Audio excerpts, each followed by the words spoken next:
অলক্ষী বউ কোথাকার, হাতে পায়ে বৃহস্পতি লেগেই আছে, দেখে কাজ করতে পারো না? অন্ধ তুমি?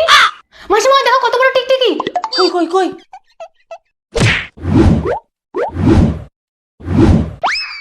কোথায়? দূর, দেখে কাজ করতে পারে না, চোখ দুটো কি উল্টো পাল্টা বলছো বলো তো মাসিমা? চশমাটা এবার পাল্টাও বুঝলে, তোমার চোখ দুটো মনে হয় খারাপ হয়ে গেছে। সকাল সকাল প্রতিদিন না বেরোলে কি তোমার জাত চলে যাবে? মা, অফিসের জন্য তো প্রতিদিনই যেতে হয়। আর শাড়ি পরতে কি তোমার কষ্ট হয়? মাসিমা দিদিকে অফিস যেতে দেবে না বলেই হয়তো এরকম করছে, তারাও দেখাচ্ছি মজা। মা, আমি এটাতেই কমফোর্টেবল। না, আমি তো আর শাড়ি পরিনি, এতদিন শাড়ি পরে এখন বুড়ি হয়ে মরতে চললাম, আমি এটাতেই কমফোর্টেবল। যত সব অলক্ষণে কথাবার্তা। বাঁচাও বাঁচাও বাঁচাও বাঁচাও বাঁচাও বাঁচাও বাঁচাও বাঁচাও মাসিমা বাঁচাও, আমি মরেই গেলাম। কি হয়েছে? আর বলো না মাসিমা, প্রথমে আমি গ্যাসটা চালু করি, তারপর আস্তে আস্তে এই লাইটারটা দিয়ে গ্যাসটা চালাতে তখন গ্যাসটা চলে আসে। হ্যাঁ, আমরা তো প্রতিদিন এইভাবেই গ্যাস জ্বালাই, তুই জানতিস না? ও তাই, ভুল হয়ে গেছে মাসিমা, আর ভুল হবে না, এবার থেকে সব মনে থাকবে মাসিমা।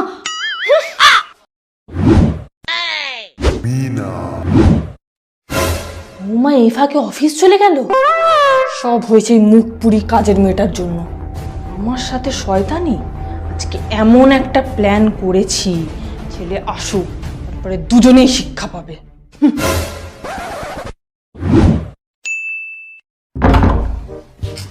অফিসের টেনশন আর ভালো লাগছে না। হ্যাঁ, আমারও মাথাটা ভীষণ যন্ত্রণা করছে। ও বাবা গো, আমি মরে যাব। কি হয়েছে মা আপনার? কি হয়েছে মা? তুমি এরকম করছো কেন? তোমার শরীর খারাপ লাগছে নাকি? বাবা, মিনাদি, যাও তাড়াতাড়ি মায়ের জন্য একটু জল নিয়ে আসো। ঠিক আছে ঠিক আছে।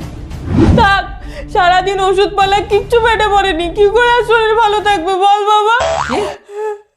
মায়ের এইটুকুনি খেয়াল রাখতে পারো না? মিনাদি, তোমাকে যে বলেছিলাম মাকে সময় মতো ওষুধগুলো দিতে, তুমি দাওনি। দিদি, আমি তো ওষুধের বাক্স খুঁজেই পাচ্ছি না। সারাদিন অফিস আর কাজ নিয়ে থাকো তুমি, সংসার করার দরকার নেই তোমার। চলো মা, তুমি একটুখানি রেস্ট নেবে, চলো।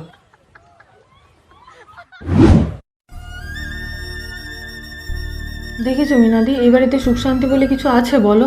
এখন তোমার দাদাও আমার উপর রাগ দেখিয়ে থাকবে। সব তোমার ওই শাশুড়ি মায়ের কাজ, দেখলে না কেউ লুকিয়ে লুকিয়ে হাসছিল, তারাও দেখাচ্ছি মজা বুড়ির। না না, থাক মিনাদি, তোমাকে আর কিছু করতে হবে না, নাহলে আবার তোমার দাদা আমার সাথে ঝগড়া করবে। না দিদি, আমি তো ওই বুড়িকে ছাড়বো না। ওষুধগুলো কোথায় গেল বলো তো মিনাদি? মায়ের সুগারের ওষুধ অনেক দামি, যদি খুঁজে না পাই, তোমার দাদা কালকেও রাগ করে আমার সাথে কথা বলেনি, আজকেও বলবে না। দিদি, তুমি চিন্তা করছো কেন? আমি জানি তো মাসিমার সুগার আছে, আমার কাছে ওষুধ রেডি করা আছে। মিনার বানানো ওষুধ খায়নি তো বুড়ি, আজকে বুঝবে। তো বন্ধুরা, ভিডিওটা এগিয়ে নিয়ে যাওয়ার আগে আপনাদের আমি একটা অ্যাপের ব্যাপারে বলতে চাই, যেটা হচ্ছে লোটাস 365। লোটাস 365 সবেমাত্র প্রথম ভারতীয় গেমিং কোম্পানি হয়ে উঠেছে, যেটা ইনস্টাগ্রাম থেকে একটি যাচাইকরণ ব্লু টিক চিহ্ন পেয়েছে। তো লোটাস 365 নিবন্ধন করুন এবং সরাসরি ক্রিকেট দলে বাজি রাখুন। আইপিএল শীঘ্রই ঘনিয়ে আসছে, তো কবের মধ্যে আপনি একটা ফ্যান্টাসি দল তৈরি করবেন? লোটাস 365.in আসল খেলায় জড়িয়ে পড়ুন, যেমন কে জিতবে ম্যাচ, টস কে জিতবে, কে কত স্কোর করবে, যান রেজিস্টার করুন আর পেয়ে যান 365 টাকা বোনাস। এখানে আপনি পেয়ে যাবেন 24 ঘন্টা গ্রাহক পরিষেবা, ভবিষ্যৎবাণী করতে থাকুন, তবে শুধুমাত্র লোটাস 365.in এ। যাক, আমার বুদ্ধি কাজে লেগেছে। বৌমা আজকে অফিস যায়নি, এমনিতেও আমার ওষুধ খেতে ভালো লাগে না। যাক, আজকে বৌমার হাতে সেবা যত্ন তো পাবো।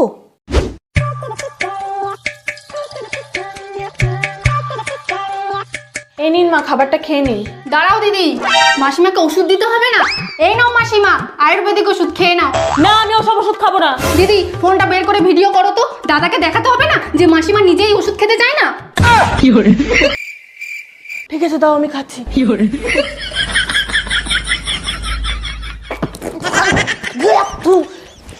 এসব কি খাওয়া যায়? এসব খেলে তো আমি মরেই যাবো। মাসিমা, তাহলে বলে ওষুধগুলো কোথায়? না হলে আমার কাছে কিন্তু আরো 2 গ্লাস নিম পাতার রস বানানো আছে। না না, বলছি ওষুধ আমি পাশে জঙ্গলে গিয়ে ফেলে দিয়ে এসেছি। হ্যাঁ, দাঁড়াও দিদি। ছি মা, আপনি আপনার ছেলের কাছে আমাকে বকা খাওয়াবেন বলে এতটা নিচে নেমে গেলেন শেষ পর্যন্ত। আমি তোমার মুখ দেখতে চাই না, তুমি আমার চোখের সামনে থেকে চলে যাও। ঠিক আছে মা, আপনার ছেলেকে বলবেন আমাকে যেন বলে চলে যেতে, আমি চলে যাব বাপের বাড়ি। আপনার আমাকে নিয়ে ভীষণ অসুবিধা না, থাকুন আপনি ভালো। না দিদি, দিদি। মাসিমা, তুমি কেমন মানুষ, নিজেও ভালো থাকবে না আর ওদেরকেও ভালো থাকতে দেবে না।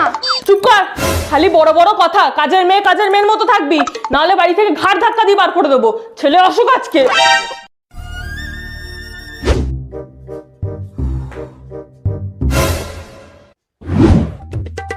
কি হয়েছে মা তোমার আবার? চলো চলো চলো। বাবা, আমি এই বাড়িতে অতিষ্ঠ হয়ে উঠেছি। তোরা শান্তিতে থাক, আমার বরং বৃদ্ধাশ্রমে দিয়া। কেন? এই বাড়ি তোমার, তুমি এই বাড়ি ছেড়ে কেন যাবে? কি প্রবলেম এই বাড়িতে তোমার? আছে আছে, অনেক অসুবিধা আছে। কি অসুবিধা? কার জন্য অসুবিধা বলো? তাকে এই বাড়ি থেকে ঘাড় ধাক্কা দিয়ে বার করে দেবো। বাহ, শুধু তোমার মায়ের কথা শুনে একতরফা বিচার করে দিলে। বলো, আমার ছেলে, আমার কথা শুনবে না তো কার কথা শুনবে? ও আমার স্বামী, তার আগে আমার ছেলে। তাহলে ছেলের বিয়ে না দিলেই পারতেন। বিয়ে দিয়েছি বলে কি মাথা কিনে নিয়েছো নাকি? চুপ, অনেক হয়েছে।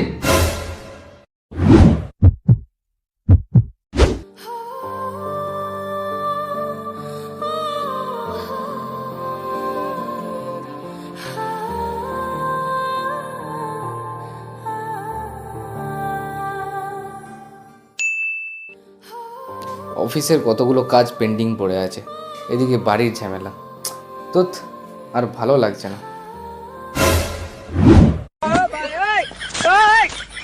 এই দাঁড়াও দাঁড়াও দাঁড়াও দাঁড়াও দাঁড়াও, এ বাস।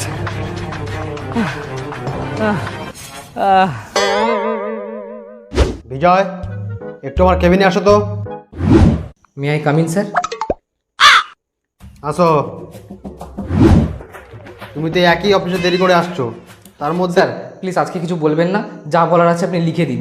কি লিখে দেবো? সাহস তো কম নয় তোমার। কদিন থেকে দেখছি অফিসে কাজে মন নেই, ফাইলগুলো ক্লিয়ার করছো না। এভাবে কাজ করলে হয় না, বুঝলে? আমার অনেক লস হয়ে যাচ্ছে। যদি এরকম ভাবে চলে তোমাকে আর অফিসে আসতে হবে না, তুমি রিজাইন দিয়ে দাও, নাহলে আমি তোমায় তাড়িয়ে দেবো।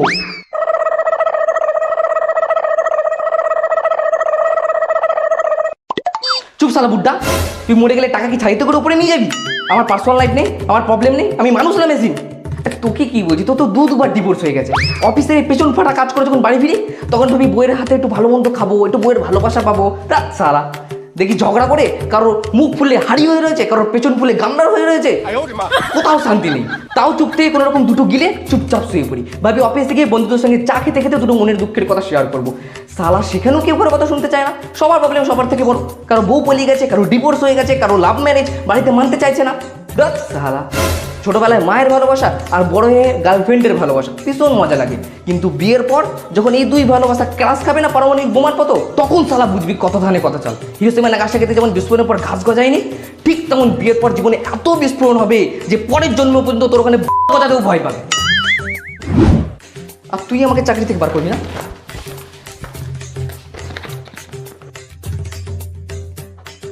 এনে তোর চাকরি ঘুরে রাখ।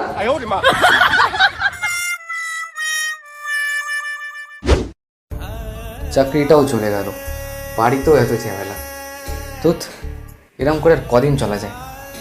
না, কিছু একটা করতে হবে আমাকে। আজ আমি মাল ছাড়া কারণ নয়। বিজয়, তুমি মদ খেয়ে এসেছো বাড়িতে? খোকা, কি অবস্থা তোর?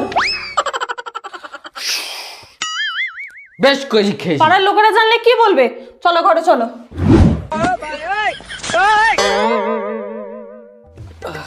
মিনাদি, যাও খাবার বাড়া আছে নিয়ে আসো, ও খেয়ে শুয়ে পড়ি, তারপর কলকে দেখাচ্ছি। এই নাও, খেয়ে নাও। আমি খাবার খাবো না।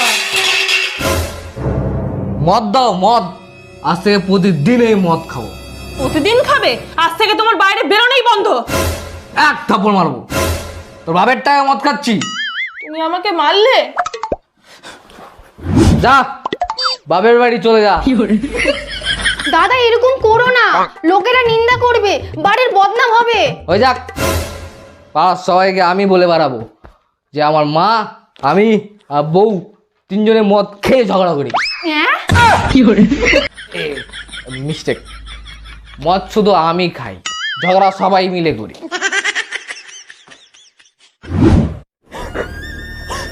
বৌমা, আমাকে ক্ষমা করে দাও।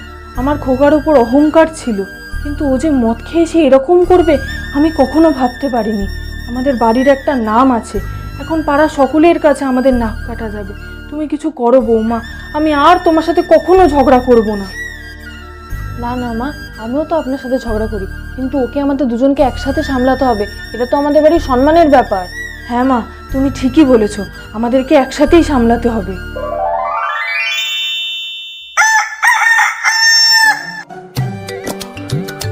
কোথায় যাচ্ছো? কালকে রাতে কি করেছো মনে আছে?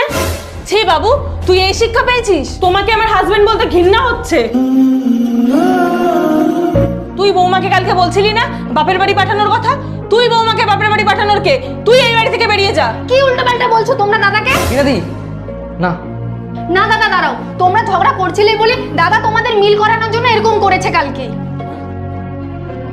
তাহলে মদ খাওয়া? দাদা মদ খায়নি, মদ খাওয়ার অ্যাক্টিং করছিল।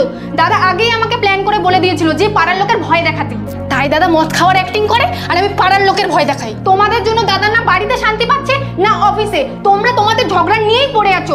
ওই মানুষটার কথা একবারও ভেবে দেখেছো তোমরা?